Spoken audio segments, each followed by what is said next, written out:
মাস্কটির বিভিন্ন অপশন এখানে ব্যবহার করা যেতে পারে।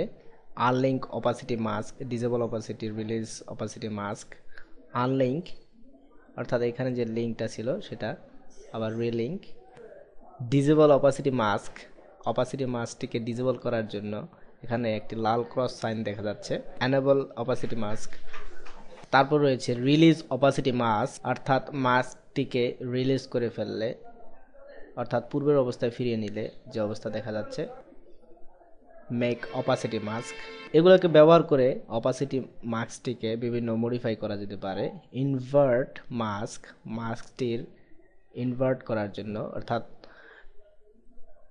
সামনের অবস্থা ঠিক রেখে স্ক্রিনে এর পরিবর্তন করা যেতে পারে ইনভার্ট মাস্কের মাধ্যমে। এখন একটি প্রজেক্ট করা যাক। লক্ষ্য করুন একটি বাটন কিভাবে তৈরি করা যায়। এখানে আমরা একটা স্পট কালার ব্যবহার করব। স্পট কালারটি ছাড়া এটিকে আমরা গ্রেডিয়েন্ট হিসেবে ব্যবহার করতে পারি। এখন এটিকে কপি করব, Ctrl+C, Ctrl+F, ফ্রন্ট পেস্ট। এটিকে নিচের দিকে নিয়ে আসি, শিফট প্রেস করে এটিকে নাইফ দিয়ে Ctrl+Shift প্রেস করে কাটি মধ্যবর্তী স্থান থেকে। নিচের অংশটুকু কেটে ফেলব। একটি রেক্ট্যাঙ্গেল দিয়ে অবজেক্ট তৈরি করা যাক। ডিফল্ট সেটিং নিলাম এখান থেকে, হোয়াইট।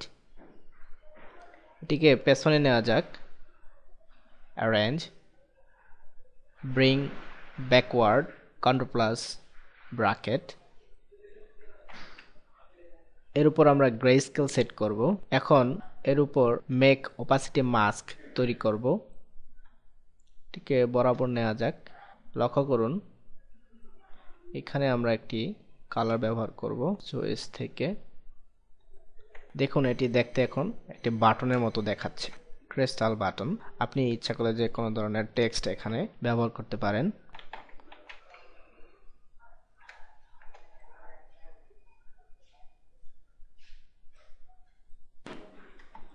এটি এখন বাটন হিসেবে কাজ করতেছে। অপাসিটি মাস্কের আরেকটি ব্যবহার লক্ষ্য করা যাক। টেক্সট পি টিকে বড় করা যাক। কোনো টেক্সটকে আউটলাইন হিসেবে তৈরি করলে সেটি একটি অবজেক্ট হিসেবে কাজ করে। আউটলাইন তৈরি করার জন্য create outline, shift Ctrl+O, ungroup করা যাক। এর ভিতরে আমরা গ্রেডিয়েন্ট অ্যাপ্লাই করলাম। এখানে স্ট্রোক হিসেবে সাদা নির্ণয় করা হলো, হোয়াইট 7pt। এবার সিম্বল নিলাম, এটিকে বৃদ্ধি করা যাক।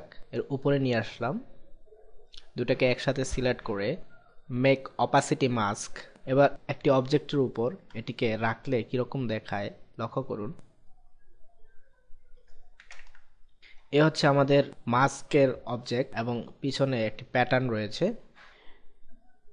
ইনভার্ট মাস্ক, এখানে ট্রান্সপারেন্ট হিসেবে আমাদের যে কালো অংশটুকু ছিল সেটা হিডেন হয়ে গেছে এবং ট্রান্সপারেন্ট হয়ে গেছে এই অংশটুকু, এবং সাদা যে অংশটুকু রয়েছে সেটি উজ্জ্বল অবস্থায় দেখাচ্ছে, অর্থাৎ সাদাটি সুন্দরভাবে লক্ষ্য করা যাচ্ছে এবং কালোটি হিডেন হয়ে গেছে। এভাবে বিভিন্ন ধরনের মাস্ক ব্যবহার করে ইফেক্ট তৈরি করতে পারি। মাস্কটিকে বিভিন্ন জায়গায় ট্রাভেলিং করানোর জন্য লিঙ্কটাকে ব্রেক করার পর ট্রাভেলিং করতে পারি। মাস্কটিকে সিলেক্ট করার পর দেখুন ট্রাভেলিং করার পর যে অবজেক্টের উপর আমরা মাস্ক তৈরি করেছিলাম সেই অবজেক্টটির বিভিন্ন অবস্থা মাস্কে দেখা যাচ্ছে। প্রত্যেকটি যেন এক একটি ইফেক্ট হিসেবে ব্যবহার করা হচ্ছে। এভাবে বিভিন্ন ধরনের মাস্ক ব্যবহার করে তার অ্যাডজাস্টমেন্ট দিয়ে বিভিন্ন ইফেক্ট ব্যবহার করা যেতে পারে। তাছাড়া মাস্কটির গ্রেডিয়েন্ট অপশনটাকে আমরা চেঞ্জ করতে পারি।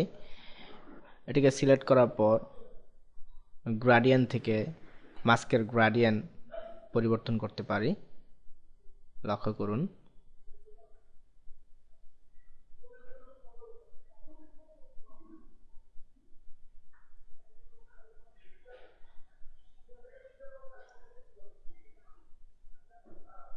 বিভিন্ন ধরনের পরিবর্তন লক্ষ্য করা যাচ্ছে। ইচ্ছা করলে এর অ্যাঙ্গেল চেঞ্জ করে দিতে পারি,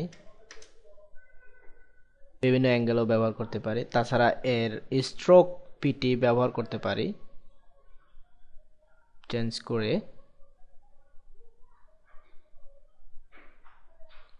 অথবা এর স্ট্রোকটিকে আমরা ব্ল্যাক করে দিতে পারি, তাহলে এটি হিডেন হয়ে যাবে, অথবা নাও করতে পারি।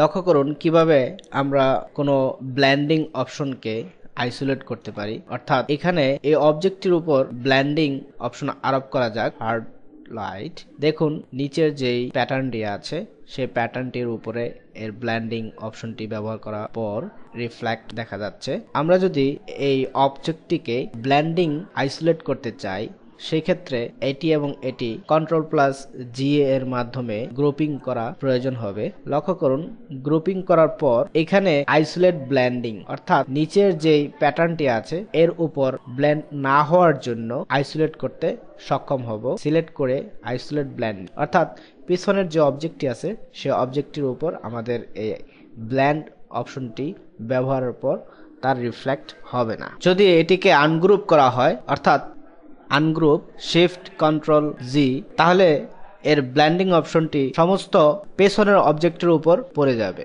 অর্থাৎ এটি হচ্ছে আমাদের ব্লেন্ড অবজেক্ট, বেজ অবজেক্ট, এবং এগুলো হচ্ছে বেজ অবজেক্ট, আর এ হচ্ছে আমাদের রেজাল্টিং অবজেক্ট। অন্যান্য ব্লেন্ডিং অপশনের ক্ষেত্রেও একই রেজাল্ট আমরা পেতে পারি। এবার দেখব আমরা ব্লেন্ডিং মোড। সাধারণত নরমাল মুডে আমরা কাজ করে থাকি। এখানে তারপরে রয়েছে ডার্ক। ডার্কের লাইটিং যে অবস্থাটা, সেখানে লক্ষ্য করা যাচ্ছে ট্রান্সপারেন্সি এবং কালো অংশটুকু দেখা যাচ্ছে অন্ধকারাচ্ছন্ন। এ হচ্ছে ডার্কের অবস্থা। তারপর রয়েছে মাল্টিপ্লাই। লক্ষ্য করুন এখানে যদি কোনো ব্ল্যাক কালারকে মাল্টিপ্লাই করা হয়, সে ব্ল্যাকটি ব্ল্যাকই থেকে যাবে, আর এই ক্ষেত্রে ডার্ক ব্যবহার করলে একই ধরনের রেজাল্ট পাওয়া যাবে। অর্থাৎ কালোর ক্ষেত্রে ডার্ক এবং মাল্টিপ্লাই প্রায় সেম কাজ করে। এটা হচ্ছে কালার বার্ন। এর নিচের যে কালারটি রয়েছে সেটিকে বার্ন করে উপরে নিয়ে আসবে। এটি যদি ডার্ক অবস্থায় থাকে সেটিকে ফুললি ট্রান্সপারেন্ট অবস্থায় দেখা যাবে, 100% অপাসিটি। এই ক্ষেত্রে মাল্টিপ্লায়ার এর অন্য কোনো কালার ব্যবহার করা যাক, দেখা যাচ্ছে যে এটি ডার্কনেস অবস্থায় চলে আসছে, অর্থাৎ অন্যান্য কোনো কালার ব্যবহার করলেও এর ডার্ক দেখা যাচ্ছে। তারপর রয়েছে লাইটেন, অর্থাৎ রেজাল্টিং যে কালারটি সেটি লাইটিং অবস্থায় দেখাবে স্ক্রিন। তারপর রয়েছে colour dog, overlay, soft light, hard light, diffuse. এই সম্পর্কিত আরো বিস্তারিত তথ্য জানার জন্য আমাদের পিডিএফটি পড়ে নিন, সেখান থেকে বিস্তারিত জানতে সক্ষম হবেন।